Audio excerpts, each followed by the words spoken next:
Qiraati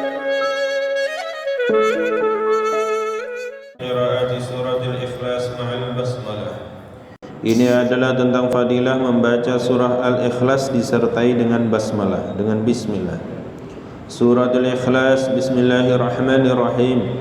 Qul huwallahu ahad, Allahus samad, lam yalid wa lam yulad wa lam yakul lahu kufuwan ahad.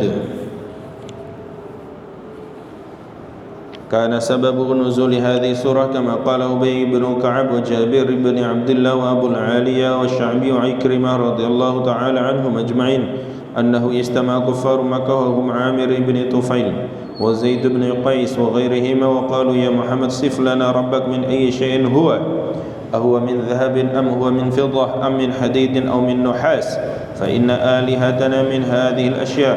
فقال النبي صلى الله عليه الصلاة والسلام من تلقاء نفسه ولا يشبه شيئا. فأنزل الله تعالى هذه السورة وقال قل يا محمد قل هو الله أحد الله الصمد. قال ابن عباس الصمد الذي لا جوف له ولا يأكل ويشرب، فلو كان مجوفا لاحتاج إليه شيء وهو لا يحتاج إلى شيء بل كل الخلائق محتاجون إليه، ولو كان محتاجا إلى شيء لكان لا يليق بالربوبية. وروي عن النبي صلى الله عليه الصلاة والسلام أنه قال لعائشة لا تنامي حتى تعملي 4 أشياء حتى تختمي القرآن وحتى تجعل الأنبياء لك شفعاء يوم القيامة وحتى تجعل المسلمين راضين عنك وحتى تفعلي حجة وعمرة. فدخل عليه الصلاة والسلام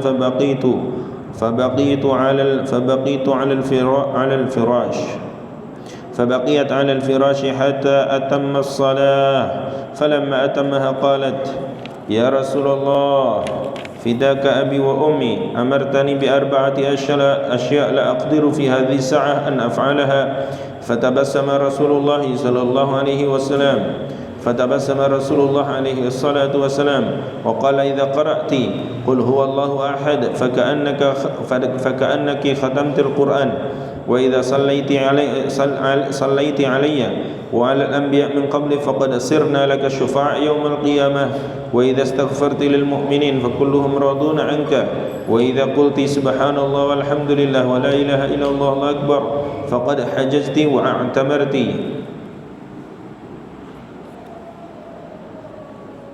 عن علي بن أبي طالب رضي الله عنه أنه قال عليه الصلاة والسلام من قرأ قل هو الله أحد بعد صلاة الغد 10 مرات لم يصل إليه ذنب وإن جهده الشيطان، وهي سورة مكية.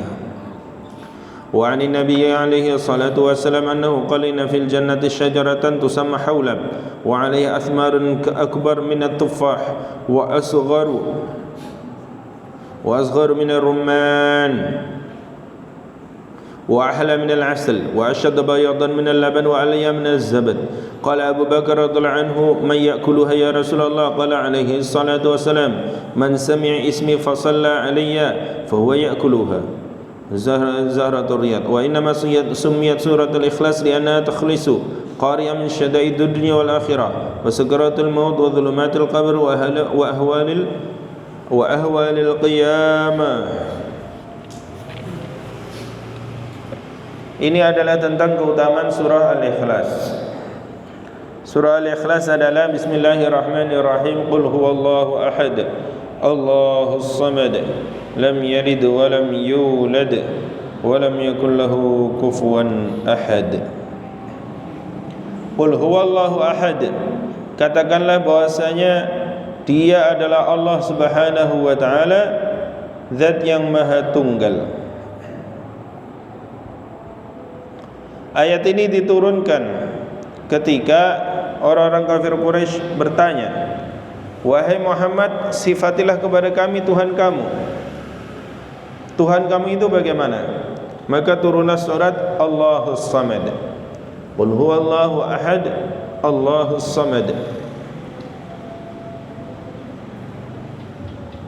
Dalam riwayat yang lain diceritakan bahwasanya sebab turun daripada ayat ini sebagaimana dikatakan oleh Ubay bin Ka'ab dan Jabir bin Abdullah dan Abu Aliyah wa Sya'bi dan Ikrimah radhiyallahu taala anhum ajma'in. Suatu ketika orang-orang kafir Makkah mereka pada berkumpul. Mereka itu adalah Amr bin Tufail, Zaid bin Qais, dan selain mereka pada ngumpul. Orang-orang kafir Makkah lagi ngumpul. Maka orang-orang berkata, wahai Muhammad, sifatilah Tuhan kamu, terbuat dari apa dia? Terbuat dari emas atau perak atau besi atau tembaga? Karena sesungguhnya Tuhan kami, kata orang kafir Makkah tadi, Tuhan kami tercipta dibuat dari benda-benda ini. Ada berhala dari emas, perak, ada berhala dari besi, ada berhala dari tembaga. Nah, Tuhan kami itu dari apa? Maka Nabi SAW bersabda, menjawab dari dirinya sendiri, bahwasanya Tuhan dia Allah Subhanahu wa taala tidak menyerupai apapun. La yushbihu syai'an. Tidak ada yang serupa dengannya. Enggak ada serupa dengan emas, perak, besi, tembaga. Enggak ada yang sama seperti itu, enggak ada. Kemudian setelah Nabi menjawab seperti itu, turunlah ayat Qul huwallahu ahad Allahus samad. Wahai Muhammad, katakan bahwasanya dialah Allah al-ahad, Allahu ahad, zat yang maha esa, tunggal, tidak ada sekutu baginya. Allahus samad, dan Allah Subhanahu wa taala adalah tempat bergantung seluruh makhluk-makhluknya. Ibnu Abbas mengatakan as-samad, terjemah aslinya itu adalah as-samad, bermakna sesuatu yang tidak ada lubang di dalamnya. Samad. As-samad adalah sesuatu yang tidak ada lubangnya, di dalamnya enggak ada lubangnya, dan dia enggak makan, enggak minum. Terjemahnya sebenarnya begitu. Seandainya dia itu as-samad itu Allah taala tidak samad, maka pasti di dalamnya kan berlubang. As-samad itu enggak berlubang di dalamnya. Kalau dia dalamnya berlubang, berarti kan dia berhajat kepada yang lain, artinya dia perlu makan, minum dan sebagainya. Dan Allah Ta'ala itu sifatnya as-samad, enggak berhajat kepada itu semua. Bahkan semua makhluk itu berhajat kepada dia, Allah Subhanahu wa taala. Seandainya dia Allah Ta'ala berhajat kepada sesuatu, maka dia tidaklah layak untuk menjadi Tuhan. Diriwayatkan dari Nabi sallallahu alaihi wasallam, beliau bersabda, mengatakan kepada Aisyah istri beliau, Ummul Mukminin, wahai Aisyah, janganlah kamu tidur sebelum kamu mengerjakan 4 perkara. 1, jangan tidur sebelum hatam Quran. Sebelum menghatamkan Quran jangan tidur. Yang kedua, sehingga kamu jadikan para nabi sebagai pemberi syafaat untukmu. Yang ketiga, jangan kamu tidur sebelum kamu jadikan seluruh orang-orang Islam ridha kepada kamu. Dan juga janganlah kamu tidur sebelum kamu haji dan umrah. Kemudian Nabi SAW masuk ruangan sholat maksudnya, dan Aisyah masih termenung di atas kasurnya, mikir aja apa ini 4 ini. Maka Rasulullah SAW menyempurnakan sholatnya. Ketika Rasulullah SAW telah menyempurnakan sholatnya, maka Aisyah radhiyallahu anha bertanya, ya Rasulullah, ibu dan ayahku sebagai tebusannya, engkau memerintahkan aku 4 perkara, tapi aku enggak mampu mengerjakan ini semua di malam ini. Rasulullah SAW tersenyum. Kemudian Nabi SAW bersabda, jika kamu membaca Qul huwallahu ahad, maka seolah-olah kamu telah menghatamkan Al-Quran. Sebelum tidur baca surah Al-Ikhlas 3 kali. Kalau dalam riwayat lain kamu baca surah Al-Ikhlas 3 kali, pahalanya sama dengan hatam Quran. Yang kedua, jangan kamu tidur sebelum kamu jadikan seluruh para nabi memberi syafaat kepada kamu. Itu enggak mampu juga, bagaimana caranya? Kata Nabi SAW, bila kamu membaca salawat kepadaku dan salawat kepada para anbiya sebelum aku, maka kita semua akan menjadi pemberi syafaat kepada kamu. Yang selanjutnya, bagaimana menjadikan seluruh orang Islam ridha kepada saya sebelum saya tidur? Maka Nabi SAW bersabda, jika kamu membaca istighfar untuk orang-orang beriman, maka seluruh orang beriman tadi akan ridha kepada kamu. Astaghfirullahaladzim li wa li walidayya wa li jami'il muslimin wal muslimat wal mu'minin wal mu'minat. Kan gitu. Kita mintakan ampunan kepada Allah Ta'ala orang-orang Islam semuanya. Kan ridha. Siapa yang enggak mau dimintakan istighfar kepada Allah? Dan semuanya pasti mau. Kita didoain istighfar, dimintakan ampunan. Untuk saya doa, ya Allah ampunin dosa Pak Andri. Kira-kira gimana Pak Andri? Ridho kan? Ya mau didoain.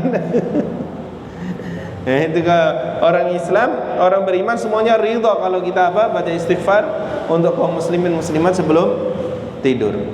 Yang terakhir apa? Jangan kamu tidur sebelum haji dan umrah. Bagaimana itu? Bila kamu membaca subhanallah walhamdulillah wala ilaha illallah Allahu akbar, maka kamu telah berhaji dan kamu telah berumrah. Subhanallah walhamdulillah wala ilaha illallah Allahu akbar. Itu ya kan, zikir-zikir Fatimah sebelum tidur itu pahalanya kamu haji dan umrah.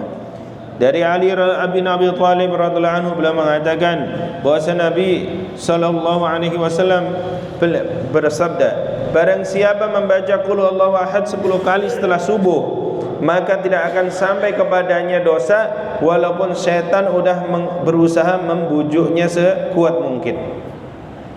Barang siapa yang membaca qul huwallahu ahad 10 kali, maka dia tidak akan melakukan dosa walaupun setan berusaha sungguh-sungguh untuk menggoda dia. Tidak bisa digoda setan.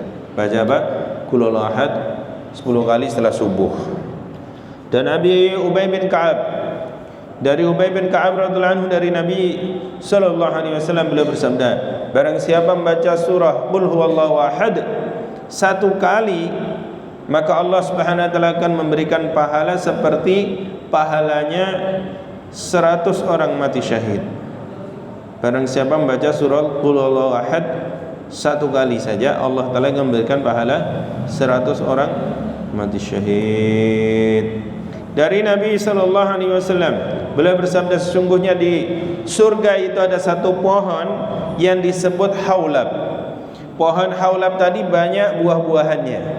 Buah-buahannya itu lebih besar daripada apel, tapi lebih kecil daripada rumman. Rumman itu apa namanya?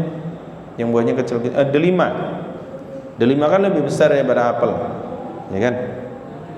Buahnya itu lebih besar dari apel, tapi lebih kecil daripada rumman, delima.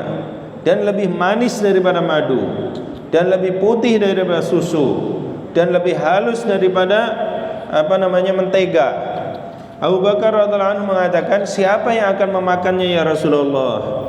Nabi sallallahu alaihi wasallam bersabda, dia adalah orang yang mendengar namaku langsung dia baca salawat kepadaku, maka dialah yang akan memakannya. Subhanallah, sallallahu alaihi sayyidina Muhammad. Maka kata Nabi, siapakah orang yang bakhil? Orang yang bakhil itu disebut nama Nabi Muhammad, dia tidak membaca salawat kepada beliau. Dan surah Al-Ikhlas ini dikatakan dengan surah Al-Ikhlas. Kenapa surah ini dinamakan Al-Ikhlas? Li'anha tukhlisu qaira min syada'idud dunya. Kenapa di Al-Ikhlas kan artinya yang melepaskan. Surah Al-Ikhlas, Al-Ikhlas artinya terjemahnya itu yang melepaskan. Kenapa dinamakan surat yang melepaskan? Maksudnya dia itu melepaskan pembaca surah itu dari kesulitan-kesulitan dunia dan kesulitan akhirat, melepaskan dia dari kesusahan sakaratul maut, melepaskan dia dari kegelapan, kesusahan di kubur, dan melepaskan dia dari kesusahan nanti pada hari kiamat. Bismillahirrahmanirrahim.